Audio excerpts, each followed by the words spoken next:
I gave you money 6 months ago for you to paint my house. And look at the nonsense you've done. Boss! Oh! Huh? Nonsense.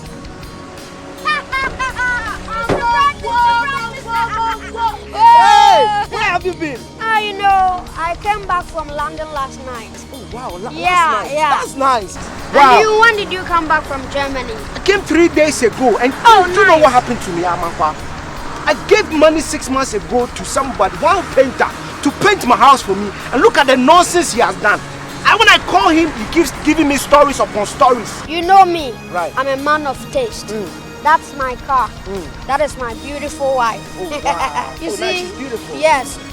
Relax. Just follow me. Come. Amankwa! This is one of my apartments. Hey. Yes, it was painted by RB Fab Company Limited. Oh, I see. Yeah. Wow. That one. It's called Mineral Plaster, yes. All by RB Fab Company. Hey. I use some of the other decorative products, you know. Okay. So let's go inside. Let me show you around. Right. Amankwa.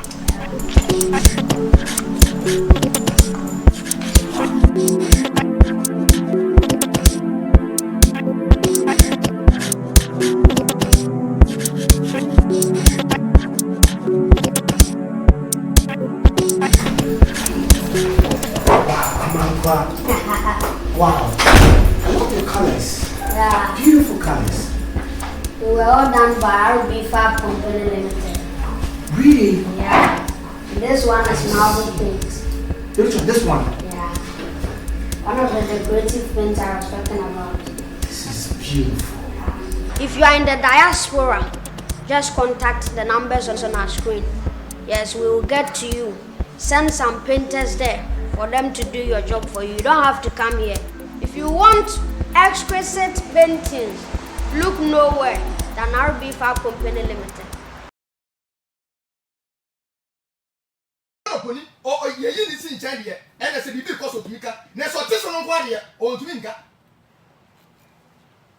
So for more crasini, et me no church me mada.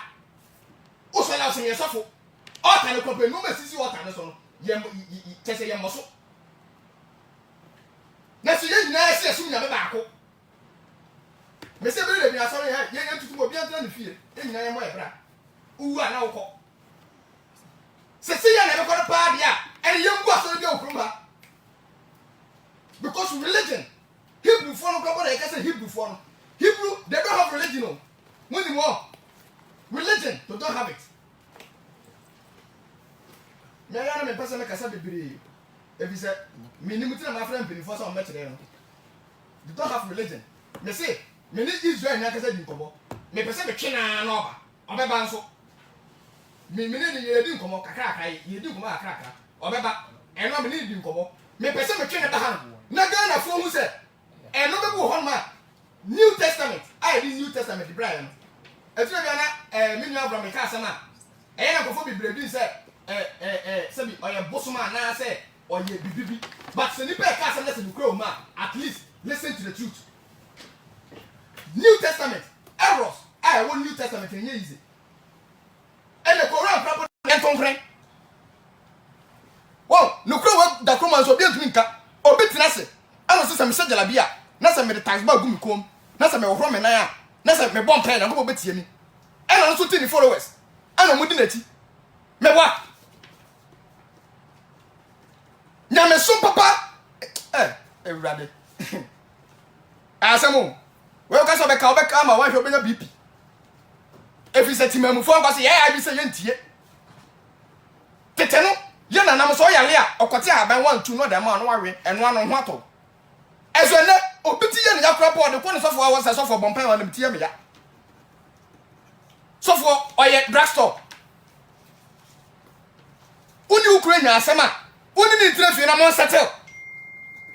Uni mo nkwan ya kosua nkwan ye na wa de be ye de. We enfa sofo won asem. Sofo so nyasa ba Ukraine ni trim to no de kwa obawew. Ko lo won se wa adwen enye adwuma. Obawew. Me kura ka mewew.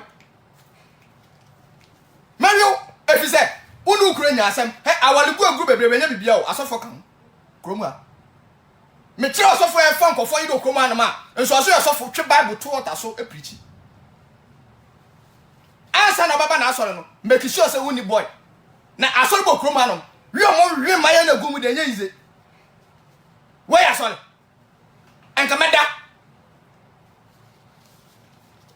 amane na 3.3 megahertz ma sukuza utie trance say ana matena sia mede ebron ene ya ba behwe say why one god different doctrines and belief enti me pacho bebi a wo bia no kai na send so fama me bebi a otimi nke bia me pacho ye ntai obi okruma no ye politicians there omukọ bode na me pese me ka omasem Greater Accra ha say Greater Accra ye say na ye ka say ye capital Ghana ye capital ne Greater Accra esu bedu Greater Accra wan hia obefe hia to be because enra daben Wednesday na nso pete kakra bi no masa wo be hwe komu afi pa e do kure okuma no manye easy afi Greater Accra Ghana ye Greater ayi afi ya wa say enye easy we ebede ne yewu black man buy chain no omo de chechire yensa ene yenan bo mo hwe ye hu say ye nim nyansa ete say omo sa chechire agyan sa kan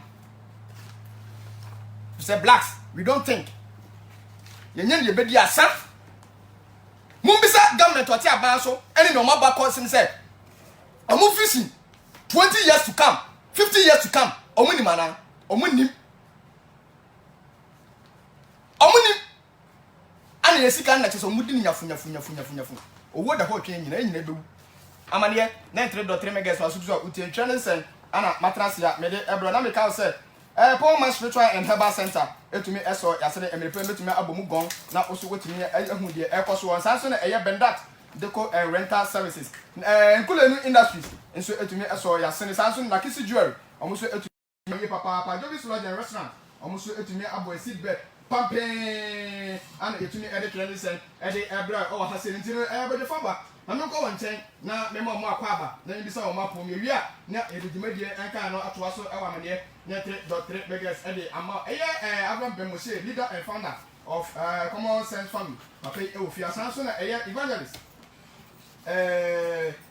me pato odi no justice well very good evangelist justice so e ofia sanso na sofo anhu na acheye papa emse na yele nyimo so wawo anhu no acheye papa ono so e was afia sofo Isaac Yapi ene bi na ma chene papa nso e wo fia ntene ye ba bekom na ya hwese adentina nyame baako different doctrines and belief ye tiase entino ma mo makwa bana afia fa dumedem ento aso fa mo awela fa mo munya fa ba yo ye nia bi bia bako de yo sabo e ba to bon pa esma be baako bi na ye hye dumedem o wo kan de follow chi dis ele ye na me so na obo so na obo asase iti wo de won sam no tumi ama nipa se ye mpa mu nko se won so besane aba don ye bon price da kan ho na ni mfi ase o de ne tumi so obi a wo tie ye ndi ara papa se akoma na adene no se me beto akoma so no enye de beso aba ye ne yese o di ya so amahye no so ba ya wa amen abon pa ye iti no amesha se mfi sofo abon pa ye ba do be sha se ama na ya church media ni so na me ka say WhatsApp line no 0552 22 53 14 0552 22 53 14 WhatsApp me make kan ni na e ofia e de ama me patcho mo de ba am fam na ntem enen so be bia homa ntem se be ya botini abomu so yes sir bibia boko de obo ade ado me patcho enen me ni abiri ye papa sa me enen me ni abiri enten patcho enen no me sire bebiri okay if say no be ko so kroma no ma ehu enye ese nyame kwa wa Ghana hantie nyame ko so no Ghana ha yenya bi onte ya me bo amane nti e pon adi me chene nyina nkoso mo sa me pato adenti na nyame baako encheche ne different we say me say won to say me say ana digie no so ehim adentia me da se ne wase bisa me nim se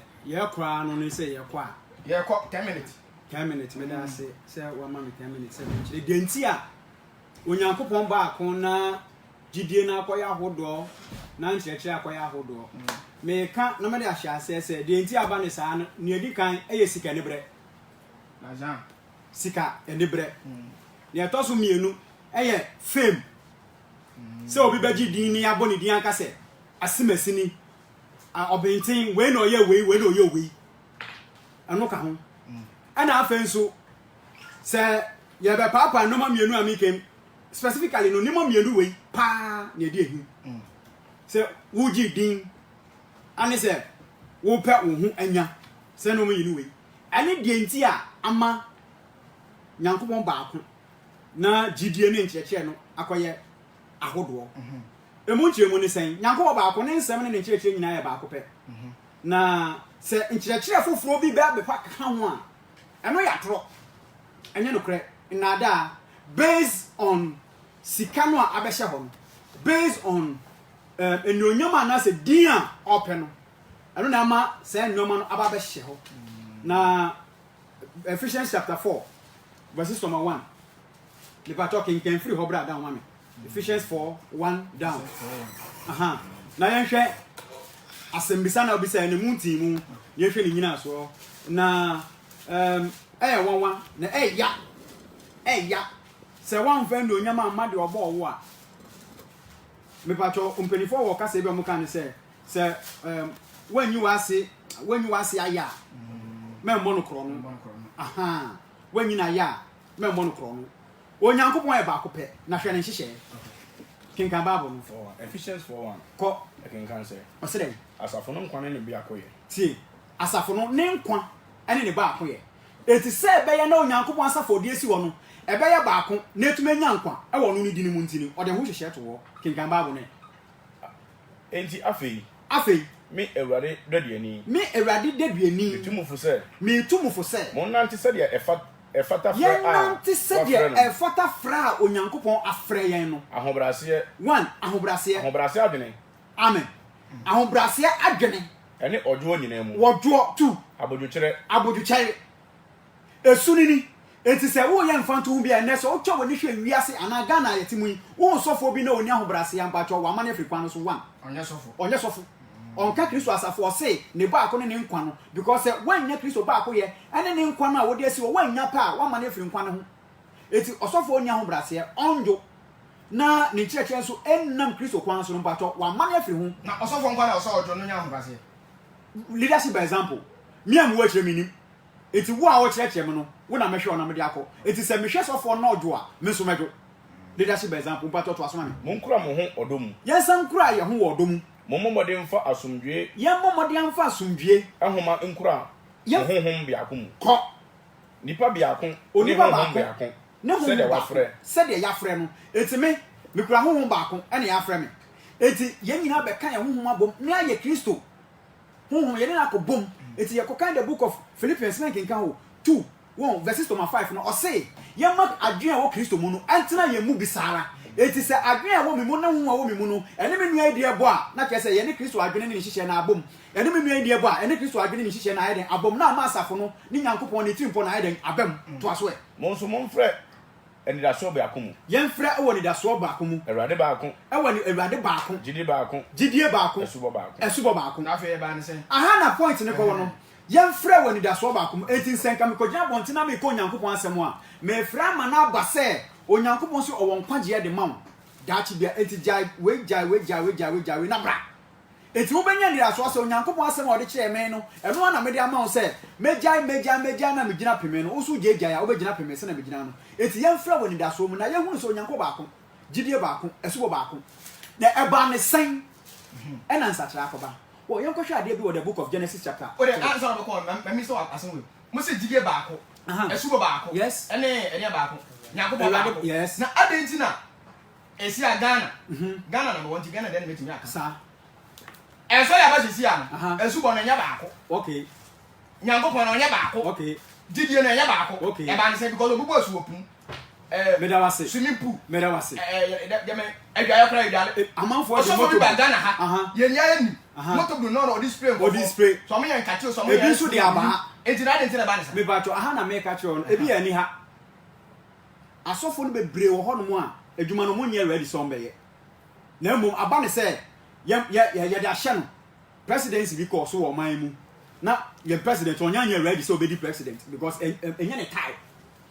president mama na one atameso na wo ho na onye ready so akọ campaign no akọ ade na mo kwan so no eto no nti akwa se ade die ana ahemfu nkonya ewo wo he nti example no obi wo asofodie no yan friend ebeto no kwa mu obusu yan fa man osua sikape ne ho a ope eni se de ne suti ahomaso a woni mu din a ope se oje obi wo ha onam oye gaga ope se e man fans ni ade e man piano ko se adwuma nim enti se e ba ne se onkoye adwuma na eye den no a onkonkoye enti obe fra hye dem se enye hwe ye no ha enye hwe e na bible no nyakoma se o miate ase enye onipa feelings ne onipa pe ene ye de so no o kan 7:21 according to Matthew 7:21 o say enye obi o se me say awade na de oye aja o so no apede eti eyi no nyina kire wone a won firi onyankopon ne suma na se ne kwan no so no wa kire wo say fa kwan we so na fa som wan fa so a wa yira kenkan onyankopon adom a odi adom me no me pacho ye kan Corinthians chapter 3 verse 10 ye ntien sem no se dai onyankopon adom a odi adom onyankopon adom a odi adom me no na menam to eno so na menam a meto fa pe se odansani se me odansani a me onyansafo se obi to so a eti se obi so pe so obeto sa dan no so a na obiara oto so no se wo to so a enhwe se dia oto so se dia wo beto so afa na fapem foforo de obiara rentumi onyankopon pene mo bia to enfan kan dia wo da a eye owura mezia jide foforo bia de enka ho eti obi a be frɛ chi baba bia ye behu ukinka wo se odi nnua abo dade gold odi be fra na odi nyina hye gem na wa hye ba ko pe na betima yi no hafiri eti e wo se ye nyina jidi ni aba sa kwa no so ye ka na yakosi ya mpacho bebia na agyina ne se denti na nkwa pa mu no aba obonsam e na wonya paafo obonsam obonsam ogina ho ma onyankopon tamfo nyankopon tamfo yes nyankopon na say yendo na obi kan wa dono no na me pacho ide konya tamfo me pia de ba concept ri bebre wo ho no na eya na ye nam underground ye nam cool onyankopon wo tamfo se oni tamfo a be Matthew chapter 13 verse 24 ni nhwa de ye nam mam ha nya hakaka obodin die ye nhwe bia na Matthew chapter 13 verse 24 osile kan say aha osi no obu won befufuro bi se ti osi obu won befufuro bi se osura hine nti se onipa osura hine ni ti se abapa onafu mu okogu abapa onafu mu na nipa dae no ne tamfo ba begu ewura boni bi wo awionum so what asem no nipa dae no ne tamfo ba ba yeden e begu wura boni efra e wo awionum eti eyi kire so nyankopon de nasem no kora na yeden esi ho wo a wo pe nyankopon de wo bedi akire na wo a pe bo nsam de no wo bedi akire se ema mezia boarding kan se ebinum ye omo papa a omo di na chi ye obonsam eno ye ne na kire obi a wudi sika chi na wudi ye nyankopon adwuma me pa cho una obonsam ne side o se otamfo no abebia wura bone de ye den e di fry na che se otamfo no o wo ho tie nyankopon onyankopon bia wura pa e na otamfo ne bone abefam eti otamfo no gina ma obonsam me pa cho ono ana fitiase onyankopon bo owie nyoma nyina odi nya hye nipa nsa no eya ne ya maniko onyankopon se nyankopon chebisa ne se adenti kra na onipa wo value no sa na odi nyoma nyina hye ne nsa na o manaka kakra bi no aye se yemu ba ko yi so hu aha na tanfo sem ne ba yi no enti emane afa adwen daada nipa a ye de nyankopon de nyoma hye ne nsa e daada wo e ka twom se ensem a onyankopon e ka no enya no kre na mmom se wotie ni ameme ka che ona obehunu se meme de ne ye no kre esene nya nyankopon ka no eno ye Genesis onyankopon ka che mamu di dua we na mo de musa kan mo bewu bonsam kan se da mo bedi we no mo ni be bie na mo behunu nyansa mo ye se onyankopon eyi eye rival against o se won ka me ho a na o tan it eye against it so gina ona o kasa tie nyankopon pa o gina mo tanfo ono ne obonsam no eti oho ana me si se obiara o tie obonsam nsam na omasika ni bre ba na afem na afi ahomaso ba na afem pese ye hunu ono sene onyankopon no wafrim yo me da se wafrim amane na entre dotre mega so so utie ntwene sesen ana yatena se ya hyase e de ama wono e de pacho message se ka kametuma kenka ni nyina ofia e de ama uso beti mo do de aba 0552 22 5314 na yatumi ato adwumedie ne so men komini Abraham ona men kotie enkoma bi enfemfre mi nchen shop na yento aso obani ya ebusia ena de se bibia ho ye bibia boko na su kina nse na obre kakra wo na obeni yenti ase nyame baako different doctrines and belief if at all eno na yenti ase mu ncheche yo we dia meda wetie fo nyina ase na mada omo mo hwe Facebook so madomu nyina ase me ya se topic we abana enkremoni eniha last week na eya Sunday for ne so emba so problem ni na said the menu ya penyin ka se sikasem ne ade no by the sikasem ne to a problem na nkasa nhye da nye sikasem the problem is with religion itself religion no and akofa problem we nyina ade aba yanwo obi anto osum bia mu everybody was born a free thinker me kasa ye me de say esum ni nyina mafemu da mafan kremosum Christosum mafem Judaism mafem Messianic Judaism mafem inti baby eno ade befa minim de ho but problem ni nyina no books no mukurekura no if you want to invent a religion a simple thing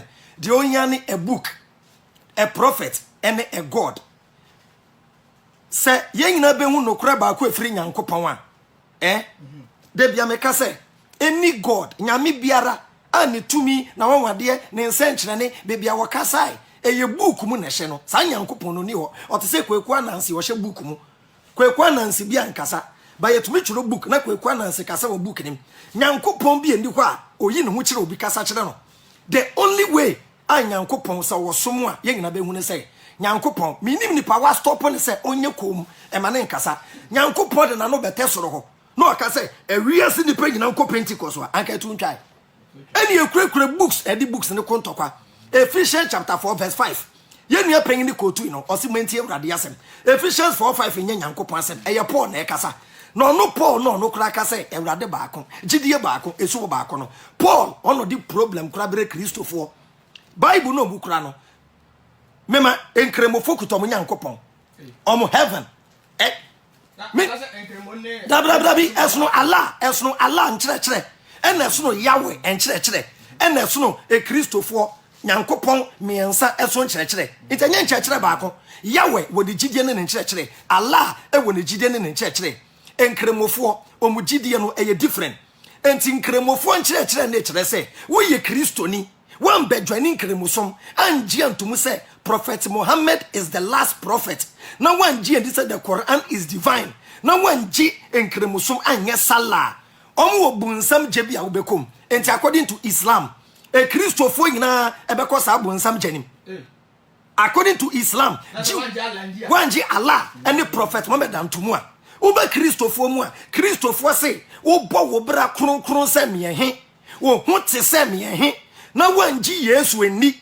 anum Yesu moja anwi Yesu ne nam na yambo wesu a omonso wo bonsam ja wobekom na kire sa according to a Christopher no enkremofo nyina ebekọ a Christopher bonsam jem afei de yamija eye wo ba enkremosum ni mu Christosum ni mu a na peja Christosum baako over 40,000 denomination esno Pentecost for nyankopon ne nkyerɛkyerɛ esno Methodist nyankopon ne nkyerɛkyerɛ enti obi wo ho hwɛ se SD ni and Pentecost ni tifia se SD ni no Pentecost ni nu aduane na woti bi ma no no wodi a enye yie enam bi da Pentecost ni nkwan mu so ono SD ni de bi hye nenum a obekọ bonsam gem religion create fear ade o say na ekọ back your culture no discrimination me who say emwe asantini ka kire eveni se eveni ambe ya asantini a bonsam jebi ho bekom na mum we learn culture enti asantini etumi kotena enkranfo nkyɛn na we kusua enkranfo amamere enkranfo eduane ene enkranfo entadehye na de anyonkofa de aba enkrani ekɔ ware eveni a ebufuo bi anim sɛsia sɛ Pentecost ni ba ekɔ wale SD ni ba eye wo emmofra ne bekɔ asɔle ben but opinion we credit mama fo ntwemu last week sister bi ba menchen yes no so be me be person obewa no ne mo be ma ne Muslim ni that is the problem with religion. Religion puts you in a box and limits your thinking. And to where for not Pentecost ni invite you on our solia. ye bu ho say eye we eye abosomsom me mate ya wa so ni bi da na mo 9 branches me kura Bible na me hu say book no was invented na a problem Bible ba ko ubenya 2 doctrines wo omo invent book no mo very smart omo create book no and na book ne contradicting ho so every pastor will be fighting looking for the true verse till the end of time na we no be abeto aso enti se me na fo ne be di adanse amamia omo ho a no my research say no empaboa e de kwa asole eye ananse enye no ma free meeting no ma ko Bible nim no be say empaboa ya fa kwa asole no be say da bi yen enti o me ndafo a omo dem yawe fo a omo shempaboa kwa asole yawe fo a omo yom mpaboa ye wom eye different ning na wo Bible nim obi a wo verse o di defend na ho Deuteronomy chapter 14 verse 3 Ewrade baako gidie baako na Bible ne kwa ni problem ne say Bible no eye gidie mienu book ni aka bom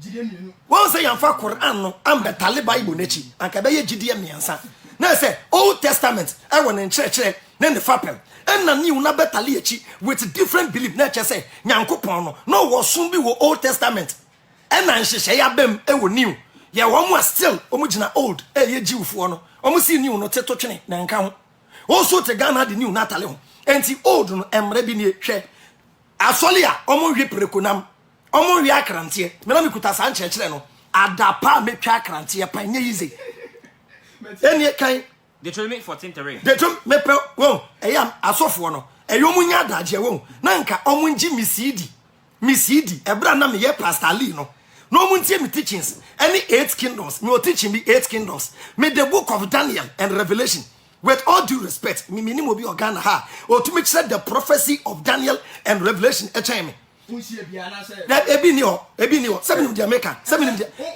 there be anyesa minimum de America tro seven na meji mu dem se me ade minimum ye nti kana he Deuteronomy 14:3 Deuteronomy chapter 14 verse 3 was it aduane mra me pa chawe nie when it just direct from Nyankopon aduane ho mra na eni etuade bia enti ano enye Moses na ekasa o ane chese Nyankopon na ekasa wo be kasa no no Abraham no oso onje Bible ndi o kasa no use Bible enne no anka na teaching me nka ho me ni gidie biem me ye free thinker me nwi prekonam enye because of book be say na mum science actually me say enam no emwa me ni pedua I have a good reason for not eating prekonam. You don't eat prekonam because the book says without any proof.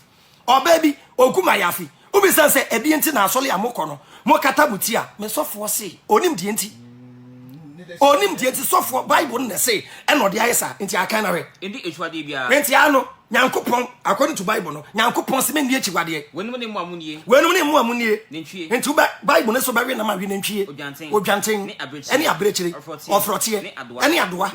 Owansane. Ewuo. Wotwe. Eni eko. Eni abedie. Na totibo biara ototi emu apai. O kire emu ano de nan no hyesu etesa aponche. Na nan emu apai. Na totimu apai ntam. Na ne totimu apai ntam yenu. Opuisa enwo mu no. Na sa aboa no oye ruminant opuisa wo mu no. Wono ena mu nie. Sa moa we de ubetumi awe. Wenum de mundi. Na so de aba ne de hwe se wo ye ogidini a wodi jiwfo na chi a menwe sa anam no. Wono puisa. Emwe ni bi wo ho a omo ye ruminant. Ne wono totimu apai kra ne. Ene bi no wo ho a omo nan ne pe na apai. Yoma. O se menwe funu ponko. Wokọ araba de omo tena ne so no. Efunu ponko wo se menwe to so e. Ne adanko. Ene rabbit adanko. Ne etwaboa. Ene etwaboa kusie ni akrante. Efiri se. Opuisa de. Sa emwa no omo ye ruminant de. Na so totimu mpai. Na so mo nan ni mu mpai. Wo ho ente mamo. Wo ho ente man. Ene preko so. Any managing director, officer in charge, Julius Caesar, AK-47, and the preconsul. If we say, Preco, the man, the more pie there. Nanso Preco, on Purisa, Preco wants him out. Men de Preconam, man found San Canifuno, Anti Christoni, and Ojidi Biara, our di Bible Nechia, only Precono, the Bible versing. Omo Renso, Omo versing, 1 Timothy 4:4.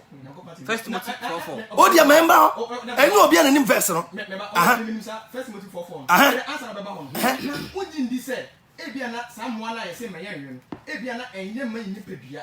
Enti na yese me yan. Enye ma ni pedua. Ye o different between enye ma ni pedua. Ene wo wi a wo bekọ bu nsam gem na wa ye bone. Enti ye o different between sin. Ye wo ade mienu. Ye wo se bu nsam gya wo kra. Ye wo mra ni bi wo ha. Se udi a wo benya consequence ba wo nya punishment. Amwa wo ni pedua. Adiano o pare even according to logic and common sense ya wade nyina ho kwan nye nyina na beboa wo eno nya nyankopon asem eye common sense ensa metumi ya no wi wo ho pa hye baby wo ho a enya ade beboa wo nti se o resina no se no we emboa me na wa twu afre ho what you say enti deny the concept of religion after 1 Timothy 4:4 kind waso nyankopon abodi na ye after Paul ono mini baby ofi ono so pie Paul ba ya o say nyankopon abodi nyinara eye na se asdaji a enti nyama na nyankopon abono se wo de asdaji a ene se echi bibia ene enye se ye chiri bibia efri se wo de nyankopon asem wonya preko namna wo de nyankopon asem nimpa bo de te ene mpa ibo na ate ho enti we na call baby enti Paul say we Deuteronomy se man we enti sofo bi a ono ope easy doctrine for the members no afa 1 Timothy 4:4 the person wa yiri mu to say ya wefo no akofa Deuteronomy. The problem is not with the people, the problem is with this book. A book when I say baby you make sense na fa we obi na akopa baby ate e na choro nyankopon choro book bi ama nipa bia enye nyankopon na choro Quran. Prophet Muhammad, peace be unto him, also ote wa na revelation naba na waka na ne 42 scribes in Kremofonia research you no was scribes baku 42 or kasa no matro ye bisa ne question no say wa falling into trance chese wa ko sunsum hwiase na angel Gabriel at the verses from the Quran aba na yatro enti anya Allah na tro Prophet Muhammad onun kuana o claim say eye Gabriel and the message ne ma no en Kremoni bi eni ho yan komra enya Allah na tray nipa na tray Bible ne so nipa na tray enti ning na say wo kan baby make sense na fa en na kofa problem dia ba no me da se ye papa Abraham be Mose na o tell nka no ye say ye hwa adekunche ye wonya kopon baako gidie different sanso na doctrine so different bi papa ma me ko evangelist wana evangelist wa de ya no modin ye papa me ko ne sam evangelist ja bi ba ko de ya wa dum say what you think say na fine tie ni nyina na oka asiranka Israel yankopon ani dimdi yawe amen dedi kai mechia mechanic for omwoka so me sofo panyi prophet Rabbi papa yawe Israel nyan ma sofo a yanantia che nsu aba bi hia em se ncheche na Yesuan emudo na onipa bia wa asase Yesu bia no wo hia yankopon ho nkonkon nipa bia se wa wo se pese odi sofo anaso o chirechire nsemi ni party ahye anaso pese we lead ni pa kwa heaven you need the Ruach Kodesh, that is the Holy Spirit. Wo hia nyame honhom onipa bi wa Bible ni amfa ama no into ontias yeda because your ponti Yeshua say adona de okasa yento ase eno wo say si amfa nsuro ya amfa mfiri oso ama wa ho ye de ontias yeda na mode ye do oso ahine na mam sam ontias ye. But according to the book of Matthew chapter 24 verse 4 was mu twaye na obi ana adamo misro bi o kire misro difo misro bi o kire wo kire ni betuma lidu amu afeli teacher ni betuma mo ebetuma amu afeli final exams enti so bi so wo ye o kire ni a onfa ni Christian kire fanante. And yes, that person is under curse. Praise be to Yahweh. Because Bible nan kasano, a bit from Old Testament, New Testament. The Tanakh in the Hebrew, we call the Hebrew scripture. That's the Old Testament, no. The New Testament, we call the New Covenant. And the Bible nan kasano, according to the book of Isaiah chapter 20 verse 9, was a wine a better than same cancer. Why should be me a hunim dear? You want to pay was so or tell Yamiasam. And a Bible now, Cassan, one mom tell Bible no. They are not Ghanaians. They were born in the land of Zion. Your woman Hebrews as so. And according to Romans chapter 9 verse 4, was it we Israel, we have the true worship. Okay. We have the true worship. According to Psalm 147:19, was what in a Sadia, Nina Mina Tomadia, extra Jacob. When no man be a sada. Mika 4 verse 2 was it yes, man, Baba Zion. Abe Henyanko Pomfrey. And to Montiani, and this house will be a leader. Oh, that church be very, very careful of this message. One, we have only one Yahweh. Ye onyankopon ba kope. According to the book of Deuteronomy chapter 6 verse number 4. What can say do ha? What say? Shema. The Hebrew word Shema means what? One. What say Adonai? Elohim Adonai. Hear, all Israel, your God. Adonai is one. Praise the Lord. So Ihad, in the Hebrew word Ihad means one. One. We have only one Yahweh. Yahweh Nyankopon ba kope. Meaning, say Yahweh enyame foforo so ho. And the young hen Nyankopon nyame foforo bi ameka ho. One in ho. And we have only one Yahweh. So Yansha Asabu, 1 Corinthians chapter 8 verse 2. Come on. 1 Corinthians 8 verse 2. Verse number 2 no. I say eya obi say onimbribia. Hwe tie ne pa. Adene Yesu ne ahobrase se de minya ne kire no so bia dia wo hira. Paul say eya obi say onimbribia. Onya hunu de sese ohunu. Wonya hunu ade sese ohunu. No obi do Yankopon a. Sa obi to yawa. Ono no Yankopon eni no. Wasali pa na yawo anim no. Ko Ento so no. Ko Na abosuma for body die hu die. Verses. Ko Verse number 6. O se yen die. Wase na yen die. Onyankopon ba ko pe ena. Onyankopon ba ko pe ene yewo. Eja no a onioma nyina afiri ni. Eja na nyema nyina ya de afiri mu pae no. Kwai. Na yenso. Ya homa no. Ne Ewurade ba ko. Yesu Kristo a. Yeshua Hamashia. Wonam no so eyo onioma nyina. Asedanka Yahweh. Amen. Ka amen pa. Eyemi ne ye. Enti Yeshua Hamashia ya nam no so ade nyina bae. So according to the book of Proverbs chapter 8 verse 22, was one content anye bibi o ye. Na enam so na ade nyina anye de e bae. So foi. Aja. Last one say na me bisa some question bi. Say ye nyina nim say Nyankopon ba ko pe. Ana ye nyina ye wona. Adenti na asore asafo. Enye one. Na so for ba ko nda no. Ye ntimi nye one. Adenti ya. Because that one we yen is our keezer. Adia we answer or separating nipa. Or try or heaven.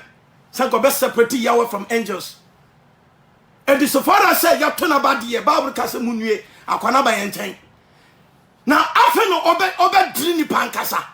Say na dwuma no o ye no Bible say na ni abre. And the after no wode no honhom ebe man krofo na nkasa. Say the binya sofo no kan no. Ye woni pa bi wo ha. Omo no yabo say the ato omo. What say the whole time? What you say? And the Yahweh no free ya no. What free be ni da so. Say ye nante na asam ni anya pe. And the ye ade ba ko pa ni anim. Yahweh and Yeshua HaMashiach, the Son, our Savior. And to one God to one faith, according to Ephesians chapter 4, verse 5, na mi na king kan no. One faith, one law, and one baptism. So why is your faith? Why your faith is different from me? Okay. Meaning you don't accept the message of Yeshua. So what is Yeshua message did here? Me no teaching be happy. So when you are talking about a doctrine, one faith. Also last week we said the book of Genesis chapter 1. Obeka say in the beginning God created heaven and earth. Obeka say in the beginning God created heaven and water.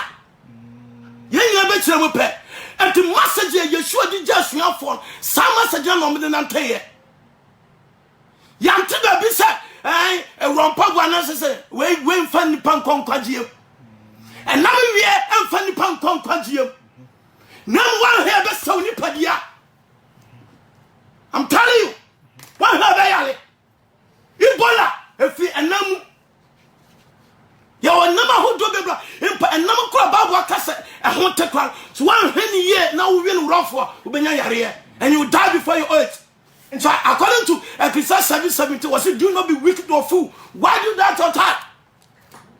Menya jiru for menya kwase adetro bubramu wo one have wait ama ho and menya hu nyansafo bra ho ase na fa ya wasam nante na adia ba ko abi hu say different doctrine was due to interpretation and replacement of theology. propounded by the church father. Who is that church father? Your church fathers were replacement of theory. Your perform your man some replace it when you couple asama what you may. And let me tell you what we do.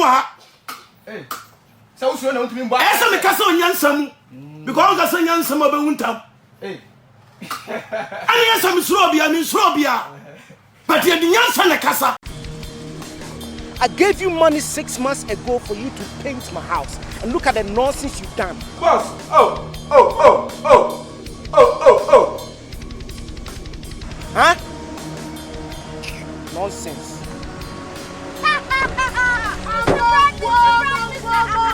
Hey! Where have you been? You know, I came back from London last night. Oh, wow. Last night. Yeah. That's nice.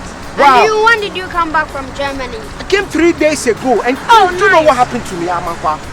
I gave money 6 months ago to somebody, one painter, to paint my house for me. And look at the nonsense he has done.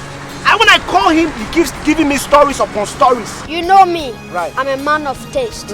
That's my car. That is my beautiful wife. Oh, wow. You see? That is beautiful. Yes. Relax. Just follow me. Come.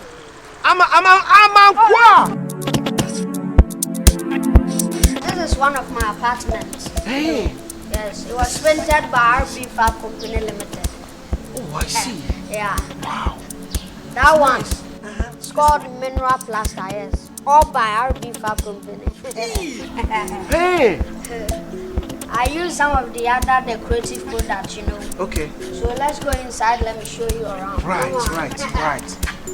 Amankwa.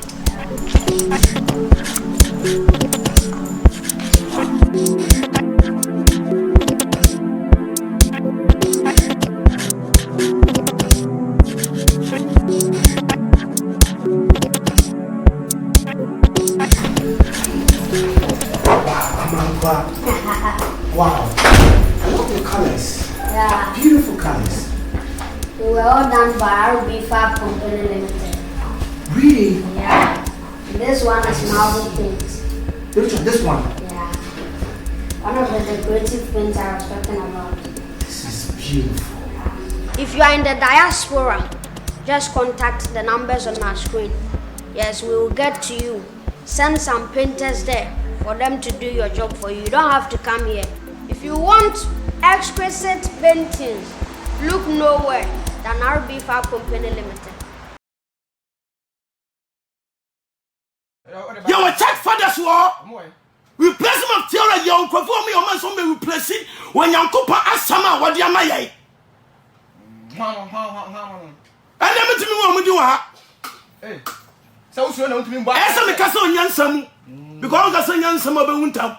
Hey, And yes, I'm Srobia, but you're the Yansan Casa. And you was some who do or must secret some papa, or when some papa. Said Obi Casa, you want to come as young, we have to come as soon. That's right, look at Arabic school. Never pay money. And the idea is saying, Mummy, can Ukrainian nature. The best religion is Christosome. As some be able to compare Christosome that. Praise be to Yahweh. And to be Pastor Christopher, you told me, sir, Yeshua HaMashiach is our Savior. Whether you like it or not, this is my belief. Yo, may I say, Papa, I'm a Saba on 10, I'm here. Then 3.3 megas was to swap with my teacher and farmer above for an affiliate to us and family message. So, and Mamma, young poor man and spiritual health center. Or sister Abia. Sorry, say Yadina, Wakua and what Yadin call. Say Ban whom my family must already do in China or better than Tekra and the amount Samson Abia, Usika Sem and Goye. Otowadia Musika, Obama say here, one of the Susicano, Yana Aya Pacho, Furniture Air Power Man, Spiritual and Herbal Center, Ofrana, Onubedi, Komoye Papa, my patron says Casama, Undu 25 years and above and patro, men 209 and fancy 0548 47 37 80 0548 47 37 80 Ofrana, Obetime Aju Papa, so answer Air Bendabico and rental services. Or sister Abia, oh yeah, adult, wedding. Birthday and I say event kurana say wo organize ya me pato so msa frɛ na obetuma bem make ho very neat very o sha mani FM colors of love aye wa ase ya papa be ya ha fine etumi ede ma nti no o frɛ na obetumi abo ye papa ama o so dwumedie no etumi etumpon ede ama ye wo eye lot of your question ni akwa me nkoma flat Accra ha na ye wo nti no frɛ ye na oni ending komo 0244 21 93 32 0244 21 93 32 ofrana obeje so na so ojumedia wo de tumu etumpon e de ama so so na include new industries so na airframe or say say open pan one papa original one pan one tete ko kura se de na ne wo ho no me pacho obi wo ho no ya packaging neat kenken so de etumi bi 2 years senkra dokuno se fantingo dokuno 2 years papa utumu se include new industries o motumi abo ama che se Ghana bia no ye di si bo ni a preserve se le be ya answer free na yentumi do so fo pa fama na koton eye 0244 23 76 15 0244 23 76 15 o frɛ na obejo so na oso dwumedia udie na tumi etumpon e de ama power man oso betumi udu Facebook a hwehwɛ eye Power TV ha o hwehwɛ Power TV a betumi ahwɛ na live e wo no was greetings to Abraham Power man so chia ye papa na na modin komo wen susu na o say okay brother Sami secretary of First Stars Media College also encha kese enkoma we say o say tell the evangelist that he just beating around the bush really sir you that once you say okay the same message and also ede aba enti me nko sofo aiko na me nko hwe ne ko sofo yes sir me pacho yanko a na ne America ne say won say you be shame wo ha ya na pese educate outsiders sure believe in say ya bet na ha na yesu bibia hu na wo sha se free America nsemi e betwe ma menu Abraham e ko tu me ma menu asofo yesu ko tu me na me make it clear say nsem bi wo ha ya kan yan consider mo abonten na at the end of the day mewu sofo bewu Abraham bewu ya e wo de mo yanyina bewu na yan kai se ye wo bofo a ye wo bi obo yan yen hwe se den na se nipa no owo maye butenti obo yan Abraham say there is no religion ensem no adesua brofo de bibi ba na ye fa yen hwe ne ye ye ka se religion a enye bibi te se kuo kukuo bi a yen nwa aso esi ho na mum eye nipa wana motuo ni wo no ywe bi ene ye me nya ade bi a fa ne religion enti anya ade bi a eye hu ye sonko bi a se de Abraham kan ye no kan de se bebi ma ade no koye se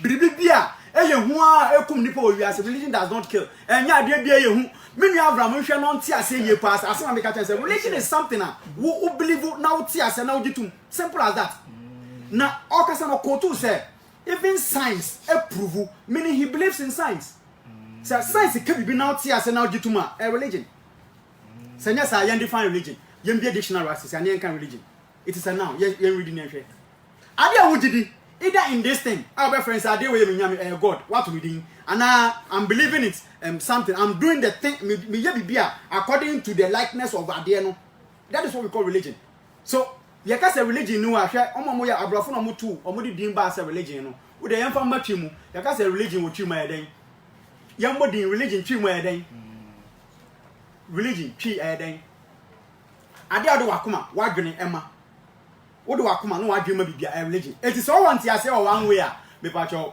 hodu na e ana Abraham me pese mesre no onko obi efomu a mane nka so no nko aneku ani o se Daniel chapter me pacho onya na asem o se Daniel no me se onya na asem e fi do so preaching ade pacho Bible no ne nko na de man ne nko na de man onya e ma ne nyesa won se so oyesi a e ma me hunu se ono so ka wo mu a omo ati omo ho no ono so befem get my point or perfume eti enter make to say osomro sensa chebe mu a every point bi one sika any film yen gidi nka say me na me event me na we that is all scientists e den so no gina say scientists could discover bibi na ohunu a on keep or record the tour so record the tour obeden no say me makohunu bibi o nyandi so one kan ko read a obeden no hu enti opinion yen try to say enti say yen nyina but now me pattern say me say Abraham with all due respect yen nyanti en wase ne yanko ye niema outside so omonte yase say man nya ade no to say ade ne yehu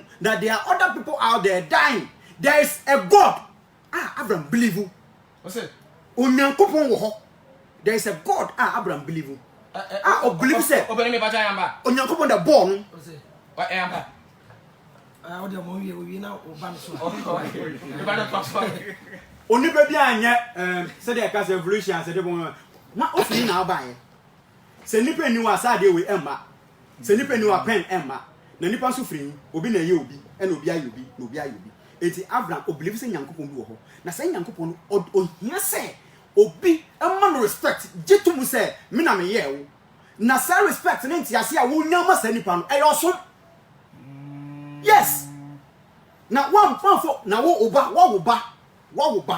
na oba no emu a ohu ni say na oba ne bu na obre no ase na omawo won sem a wo de ma no etoto mu ampa cho oho na kire se utumi ka se me ba no osom enti so obi bia de den wo de ma no ensi sa ampa cho na kire se won kasa ye no bebi ofre beni Abraham nyintum se sa preaching na sem na kan se oya ye ni ade no me pa cho 8 kingdoms ni ade 5 kingdoms na solid na sa nyoma no nyina won de won fan to chen na science na o kan se obelieve science udi preko a ebe ha mpa cho so obi ankwa nkotena se ankwa nkoka preko nsuo amfa nka nipa nsuo amfa moja anka anhwehwe mu anhunu se effect a ebani a wo be ga ho o ma me wo no na wo ni preko what is the problem Abraham nyabotre yeni book won se sa book we na kire yen enya book ya enka yenim enti yen ye gitum se abosom na nyame bebre wo ho na mom ye baako a ye hwe ne nsam no a eboa yen se mama ye mo adwama ye mokro no ye nyese obi ani wo a wo be ka chem se ye wo wa wo hunu se wo bo adwama enye ensi gese obi a kire wo no atimu a kire wo very good opinion na obi nso bisa se amani na o nyame good adentina undi ndi se Ghana ye je ye nyame wo akofa amanfoforo so nyame entina masa gidie ni belief na me da wase na sometimes me ne Abraham ya adwen e was sense no ba enye common because my catch was sense enye common the board according to Job 28 verse 28 enye common now sa enyame na me conscience wo me mo nyankopon da hye me mu no ema atenkapa ne atenkabone no ama ma hunu se menyame a ewo ha no wone yoi wa brabo wo nsu no enye enfra papa bi amma enkwaje bi anim bohesem biara anim ena ne amenya no sa buku emu a obi asu ade afiri mu no se Abraham body ka bai mbacho ka no manual wa ho se manual no wonya e wo ka no ho ampacho obi gina mu kire se eya yese eya nkyerekere me bacho opiki free baby enti menya me na me mehu no buku emu no ne nsem no asomani enti na me di nachi enti se ko bani se enyame ahodo bebre wo ho Ghana nyame ye babo ni din sen Ghana nyame ye fa ni sen Ghana nyame ye fa ni sen ye wo records bi kofa no chi de onkoda baby kofa no chi de ben anochi onkoda baby on forget no kra nipa ya chi mna wonu tesese ni animu no on forget baby ni ayenim se kwa no kuma beje be share ha no no e wo ho no mpe Ghana mpanifo ni nyina anim a esi cast ho wo da so ho eno na ebe ya oman ni nyame a nanka obese oman ya somo no na unyi say eti conversion me nuane ka on to be modern no nukura wo mu ni say nkyerekere wodo na aba no mpacho eye Roman for what I say a Roman for na me ni me nuane no ya no say Abraham chale more kudos obubom what I say obubom na so ya on to ne bubom na ebi wona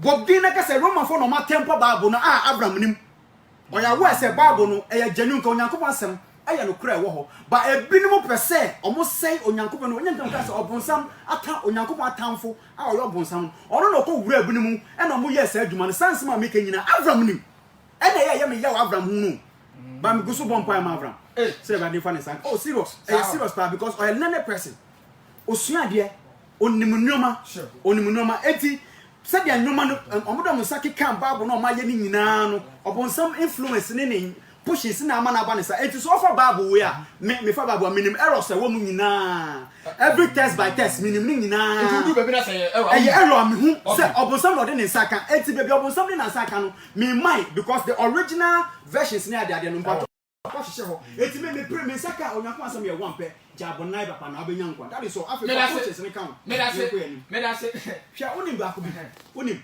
last week na meeting na me nua we na okeka nse bi eye me ya pa because ono so ye fact ni bi to the extent say once asem no unya free baabi now ko do baby no asesa won say quotation bi Galatians 3 verse 1 we say oh Galatians are monwene adentina madane won the sesa madane sa that is assembly all straight but conversion bi abam e ban say na e ban sa yo me da say obani ya menua on say menua panyin no kra ka asem bi a enya sanka me kasa kra biom o ka bibi say de hia na say jai bone na ye papa religion bi ahu hia religion bi ahu hia say benya sect of belief say je prophet Muhammad di je Quran ni di na wanya nkwaje na eya akomeka eya yesalla enu hia say nkwaje bi wo kwa ade ba akopɛ ne hia na ma men correct some few points the difference between religion and science. Religion deals with a belief in a deity. So what GDA be and a science deal with proofs, evidence, experiment, and fact. And to be such science, there are two types of science. There are proving science and speculative science. Speculative science and we speculation. I say a real saying and fear saying ABC 4 billion, ABC 6 billion, ABC and speculative. And what you're proving into science and your proofs as your jetum. Nobody can prove me the God they believe in. Nobody can prove me a single miracle in the book they hold. Obi entu me miracle a good book ni movie. Abada social media say menka say obi enyane owufuo. Endre yawo. Obi enyane owufuo. Na me hwa na mesre. We nyane owufuo and still much that's what Ghana ha. Eni ho nobody can. Obi ye deda memo ay miracle wa asisi ya the Bible ni movie.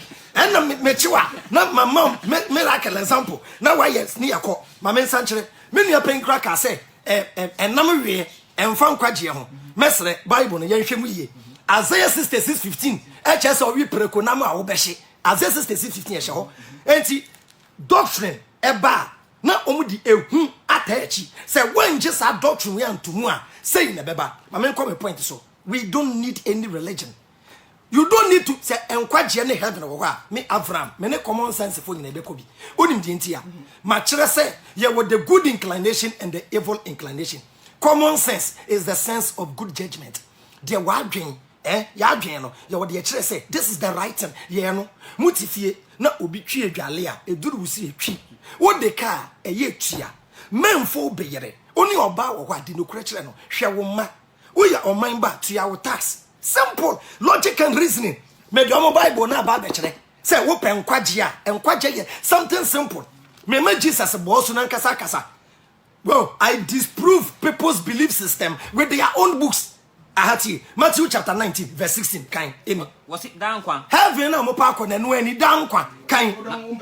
O say the Jesus be kan no kra me heaven me na ba ko si wadada. O de kan na hwe. Obi ba be sense. Obi ba Jesus nchen e be ka kire bonsu Jesus say. Wa chechefo. Wa chechefo Jesus. Ade papa na menye. Jesus wan kasa sa wo hwe a ade papa ben. Omede doctrine aba no ade papa ben na menye na menye dan kwa na menya dan kwa na osense na Jesus ka kira branch ne say ade no bisa papa wan say na wan kasa bia wenye duri anyansa da wutiri mu ada na bia wenye duri obisa mi Jesus papa ho asem obako e no ye eye obako pe no ye na so pese ko enkwam a na opese daache wunya enkwa ema wo kra di emasem no so kwana kogbo esu da bi di emasem no so kwana kogbo esu di emasem no so eye ahweme nam na no memoja na so pese ko enkwam a na Jesus ka kira branch ne say so opese wunya nkwa ma wo kra di emasem no so emre bi wo ho nyankopon won mra kodi mra no so na osense na abrantie no open no kurenti obisa Jesus say di ewo he Jesus emra na doso nti wo hwa de won ena hia ayema nkwaje yes na Jesus can say esi in you emra na si menku nipa common sense thou shall not kill esi awade thou shall not commit adultery menfo beyere embokro no hwe na wenhwi ade edi adasokro mu hwe na wendi nkonkonsa de waja eno ne na wo maame ne papa fe ni de ma won na do yonko so ho wo hwi a wo nua na wo ne te no do wo yonko se wo ho na branch ka chense abrantie ne ka kire Jesus say medi wonim na so Jesus we dey common sense intimate ning na so edi na ka bio Jesus wo hwa edi na aka bio yesu esense na Jesus can say so so uye pa se wo pese wo ye excellent na wo ye pa kwana koton de owo na fam ehia for in a nutshell we ye adoye wonye bia san ye adoye pacho enye na Jesus kan afei ahaya Matthew chapter 7 verse 21 ene Yesu kan say enye wona wo se me say ewurade ene be ko soro ahindiem na wona waye ejana pede me ma Kristo ni bi ate ase enya so den na wugire mu no yeso ni wayo wasema na wo bom pa ye da fom na opagya onan ene tons ye brekundi abakwe ene ewurade didie na obetumi ye abortion na wasan kwa kwatena ho na wedi yesu nam you are not deceiving anybody me aso no matibida enye no na ma nkwagye wo ye nkremoni a enye masalachi na wo kɔ na ma nkwagye enye wakɔ meka aba no ene kyerɛ sɛ ubenya ala nkyɛn akɔ wakɔ meka aba na wakɔ mu ye fia still ubekɔ bunsam gyem wo ye sɔfo wa brabo ntene a abrabo kronkron no credit sincerity Psalm 15 verse 1 any enkwagye simple Psalm 15 1 any Psalm 15 verse 1 mo bia hane ene wan kwa asoli we ya enti asoli bi preach ya na otwa bo nyonko yawe fuo ya yawe ni ba ku gina kwa na otwa bo no ane nyonko sofo yawe ni so aname me de me nyonko sofo de ye ebra na me wa asoli no wo awu nua a wo ni kuta the same doctrine sense wo branch wa hyeama no nso wo branch wa hyeama na sika ni bre obe preach kan Psalm 15 verse 1 kan was the offer dem to them tonight me ba chanye openi me last point ni dia ofata ewurade entomadan mutena opa heavy akwati wona age bible di kan ewurade enti David say ewurade one be so ntomadan mutena why in the best power tomadan yatena mu na one be tena people no so na people Zion na openi kan ye no why in the betena mountain Zion so the onante pepepe eni dia onante pepepe no di asentene na obetena asase so na wedi asentene no kana kom no kre onipa woti asase so a wo ye plain wo kana kom no kre on fata shema eni se onipa onfa ne tachrema eni nsekuro na onye nyonko bone obi a woti asase so onye no nyonko bone na obon fefo ahohra obi a onwo ono ane fefo agokora ono ni so onipa woti asase so wo aweni so obon pa ho enimtia se NDC wo power na wo NDC na de oye ne nye ebi na menua wo keka obi fi se wo time party bi no obi o ka no kre plain te se country man songo o ka no kre plain won hwe obi anim kenkane ba bam na odi wona osuru ade ni ni obi a odi wona wo so ewurade ni o ka amanya ntama obi a se wo bie na no e ka amanya ntama a wansachira onfa sika ema hurufem obi a onfa ne sika ema hurufem obobosi a wonyinsi ho over to aso na onti de odi bim no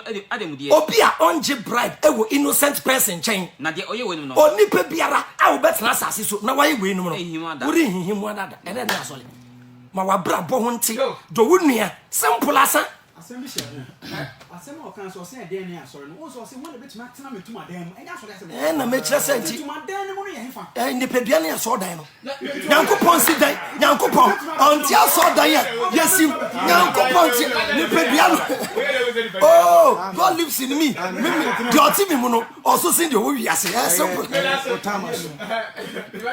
we don't want to divert the topic or say one Yahweh different doctrine and beliefs and any topics here you're dealing with one Yahweh and different doctrine and beliefs where a problem pa na anya ya no ene ye de kwa heaven ese say Yahweh hu nipa mobo ni enya Yahweh mu ntiase na yetim wura nkwa ji ni mu na emi se onipa nkasa no ebi a won so daye ehu onyamya tamu oda se Yahweh eyi yes Yahweh yi na tamu a kire wo a nka be hwe na kira kwan na wagene ba Yeshua Hamashiach de edi one Yahweh and different doctrine and beliefs atiafo na omutie ye metena me yenim eme bostu esese ye nuanom a omo abonten ye mu hu enkwagye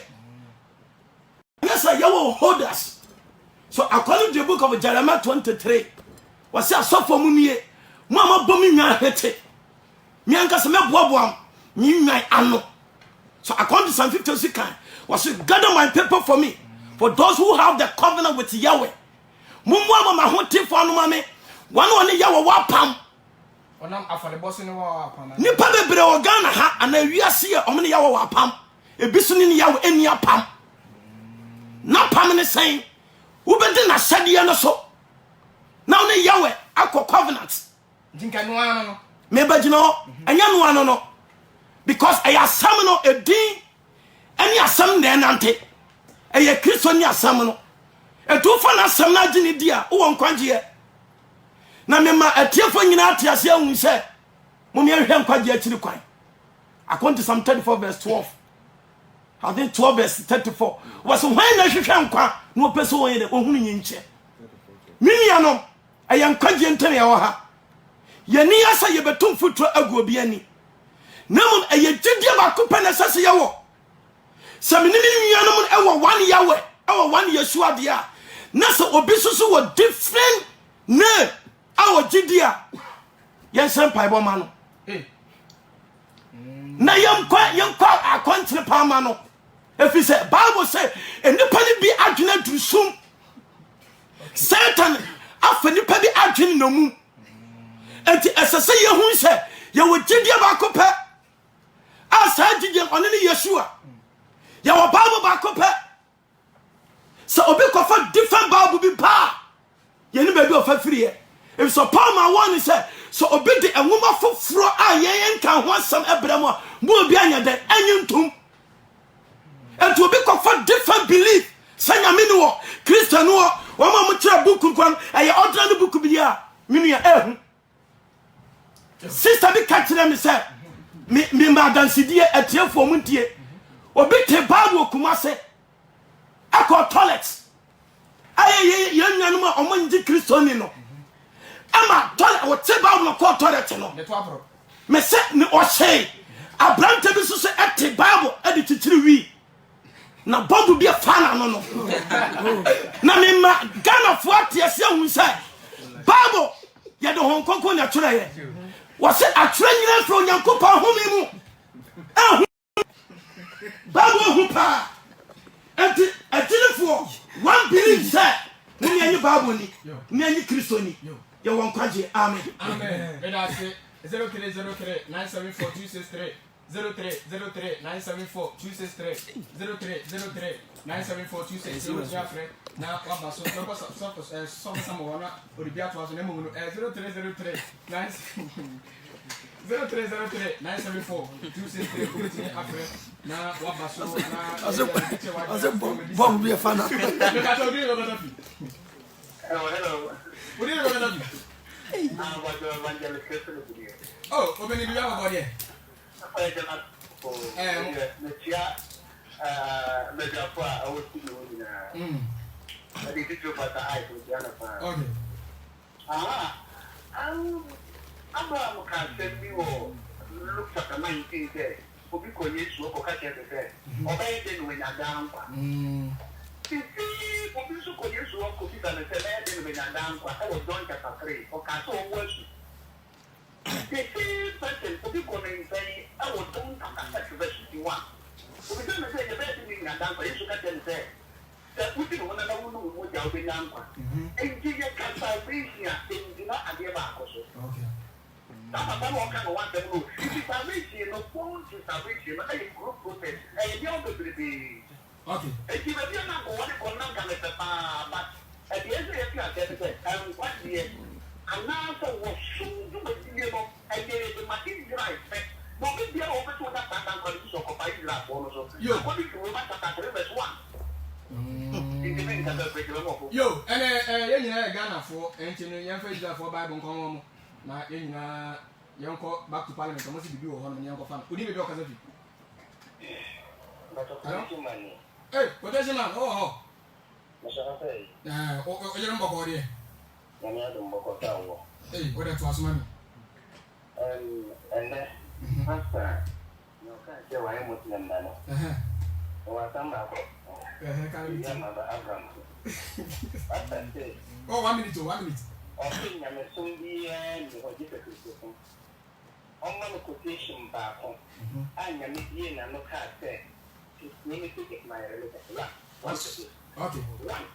I am a car say, let me take my religion in the Bible of my Bible. Okay, it's your problem. That's what I direct. No go Abraham.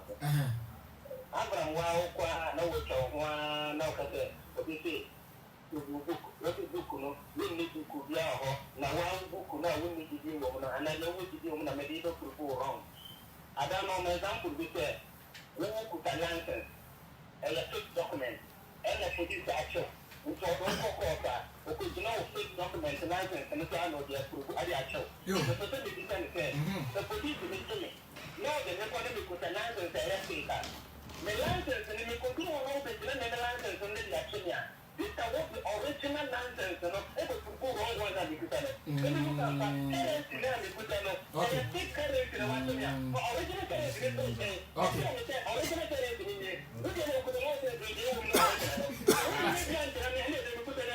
Yo, Medasi, quotation my Medasi, Papa 0303 97426 for 1 minute. 0303. Obama Casama, 1 minute. And you wait for our man. So, we need because of you. Hello. We need because of you.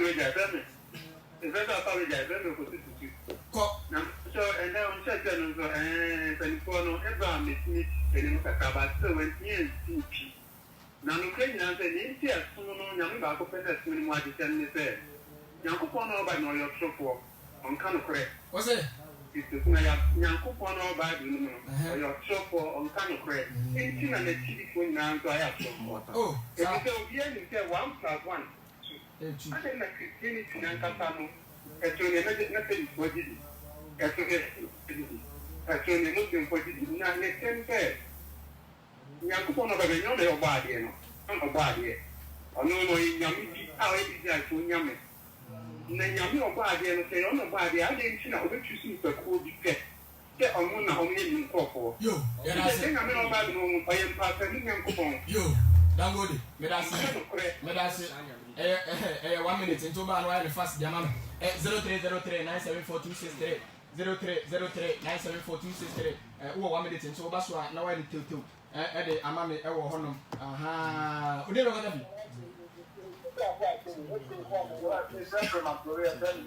Everybody on one go. The seven German I'll tell you. 1 minute. Oh, second, I want to if you want to make the Bible now to Antichrist, this is black as there. Or going back away Antichrist. You don't know who you are. You say you're showing you are. Antichrist is for the young who you are. Because the Bible name, Antichrist. Because the Bible, I have pregnant.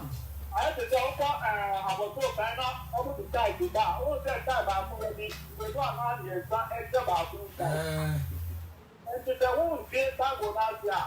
Who that some now sometimes you know who most of the guys in our who are now in about the car.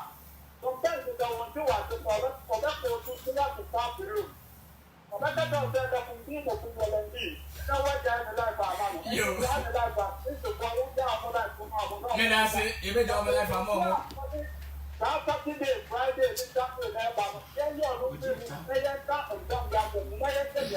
Yo, Medasi, 1 minute 0303 97426 0303 97426 with my friend Robert. So, didn't you ever hello? What do you ever oh, Apostle, be about the pastor to move on my wife. The pastor over 1 minute. Okay, may I see you, Papa? If your party says, would you or cannot just or can so for me? I wasn't know who's prince. Is that what you ever do? Dampa, maybe I don't want to go. Pato, out of football, no Cataliano, I am not tonight the comedy, Imam. Because when you know what to use, when you be out the so on, I didn't defend them. At the time, Milia, well, I was here with Juma or Baba Fire. Now, I should try Bana. Now, that one, I should tell you, and yo, so basically, I'm going to go also a Kenyan man.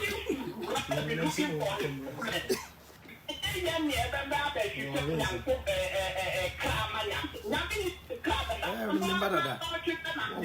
What's the time?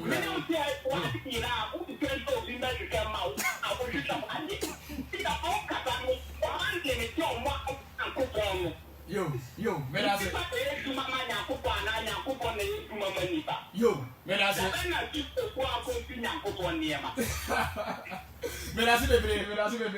Medase bebre. Hey, Ghana for. Say me won go for bitire mu no. Ja to ho no. Odi be ko lafi. Hello? Hello? Le bato di do ko lafi. From me. Ko lafi. Ashoma. Oh, 1 minute. Book Bible long. Of course, you can't go here now. You can't look at Me bato mi tiro ko.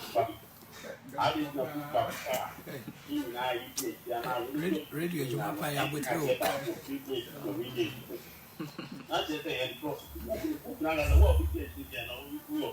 Yo, medase. Ghana for. Omo me apologize omo bere. Let me last cop na abi media da kan na ma so for na omo rap ya na afi yapon. Udi be o ka bi. Me bato ko. At 1 minute why o bato bomba na. Okay. And I'll go back in Apollo. Okay. Make us all. You see, so book a new say. I just walk you near Bible. You say book a 3 year way, Papa.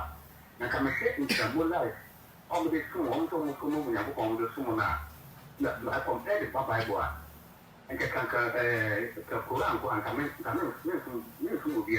Hey. And I guess you mean Abraham and more I can say Bible no. Bible the and Papa now you can't tell the stuff in it to say. Other than that, you know, in Pana, you want to put up with try you, your mom will conclude with you. He said, if you have a see, and a Bible that come by, not only the couple, in the another, and you said, in the Bible, no canoe. One to my sister, you had it for back home. You did it to buy, and I'm going to go on to my chicken in a family about Yo, may I see Papa, may I see Papa, and send your friend this year, and you know, open so from one more of the figure. Now, if I'm said, call back, my man for an uncle, or one thing. Would you ever be? Hello? But I didn't look at them. Germany for one book, dear. Young Father. Maybe some uncle or snap back, why? Without it. Yeah, because I also for about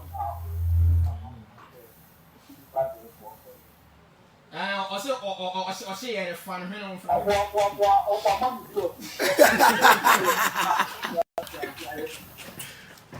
You know, see that bit. Hey,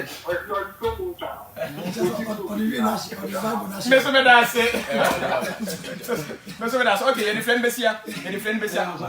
Also, Sammy. Ranchira etiefo dina. Be pese be kire ye papa Abraham Bemushi. Adusia, usia de akore nim kakra be na ya wonto no was kakra. Aya na o ka kire say ye nyankopon na ye yeso mu no. Miracles a we ye obaburu mu no. Ne miracles ko obaburu. Ka kire say me se. One day be say, tie me ka kire say me se wo boa. Me say one day be say ye yeso mu nyankopon a we ye nyankopon a we ye nsenkere ne. Nti one day be. Enye ne buku nu mu ana ye hunu. Because ya witness. What you say? Yeah, witness it. What it? Into unfair no share day. Share the team musa. Who you are not on my class on my paper. Into one day, miracle. And you buy and you may be out there, man. Na fu we no man na dey. Onyankopon ti sawo. Na me dey trust mama. Na me so mama dey be person tie 40 ase Onyankopon oye baako. Ne so ne gide ye baako. Obonsama bam nada ebinim ndo Onyankopon kan no krese atorofo babam etime se obi antie na onfa ne nsem 0243972413. Okay. 0243972413. Evangelist for normal to do. My number is 0246 115 880. Okay. 0246 115 880. Okay. My number no. Okay. Yo, me so Avram ye. Yeah, Bible ne Quran mo zero mercy. Yeah, my number ne my number ne 0244 85 6241 0244 85 6241. Okay. Abusia yi umbe sia tweda mpo ya adoma next week ebe san abama kwa so bi ntwe ne se next week dem de ha de be pai wa to topic e ba anu o chi papa ndire pacho kai na channel so fama me eye na kisu jewelry etuni eso ya so san so na eye Jovis Lodge and Restaurant san so na eye Power Man and Spiritual Herbal Center obutumi aye hwe ne Facebook Power TV na obutumi ehunu san so na Brenda Beto and Restaurant Services omuso etuni eso ya sin yi papa anyway sin na so want me ke bi ma ha gi no ko